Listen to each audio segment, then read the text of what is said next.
Now, a bit of history for you. They were cousins, they were queens, and they were rivals. A new look at the story of one of history's bitterest feuds between Elizabeth I of England and Mary, Queen of Scots.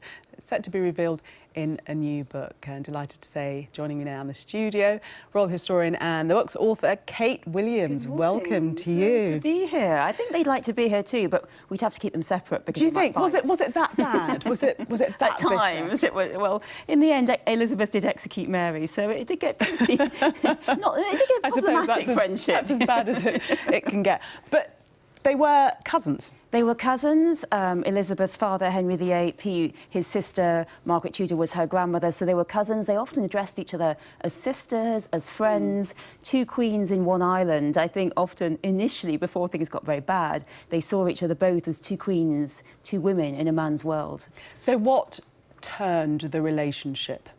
Well, Mary was so different to Elizabeth in the sense that men constantly tried to take Elizabeth's power but undermine her in more subtle ways or try and marry her, which of course she always resisted. And Mary, they sort of tried to kidnap her, they committed coups against her, and in the end, after a disastrous, the murder of her husband, a disastrous series of plots, she fled into England in the hope that Elizabeth would help her get back on the throne. But the minute she got into England, Elizabeth wasn't so keen on setting an army in. So and after that, Mary was in essential under house arrest and prison in England for 19 years. But it didn't always start off so badly, did it? I mean, there was a point where they were allies and their relationship was closer, but then this feud set in. They were incredible allies initially, and they really did see each other as Elizabeth was so incredibly sympathetic to Mary because she saw another woman who was going through what she was. The queenship, the argument that women cannot rule. But where Mary differed is that she did marry and that she also had a child, which does make you very powerful. But at the same time, a baby, even if a baby can't even sit up and has no teeth, if it's a baby boy, it's better. It's superior to an adult woman. But so initially they had this very close relationship, these very emotional letters, and then it all changed, and the axeman was sent from London to do some chopping.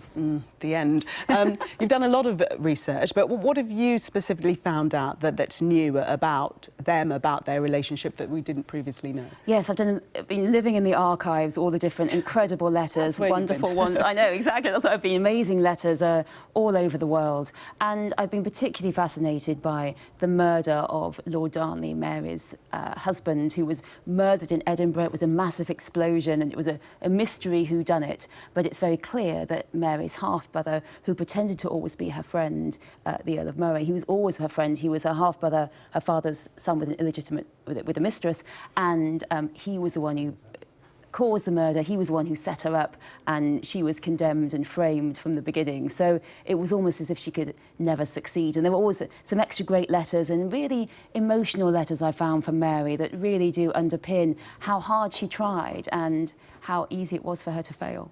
And why was she set up in that way by her He wanted power. Her brother wanted power because he wanted her out of the way, because he thought that if she was out of the way and her dreadful husband was out of the way, then he could be regent, essentially the king, for the baby son, which he was. So that was his brilliant way of getting power, of getting money. And it's incredible to think that she was out of her thrown off her throne in England in house arrest, and she was only just 25. She lived a million lifetimes by the age of 25.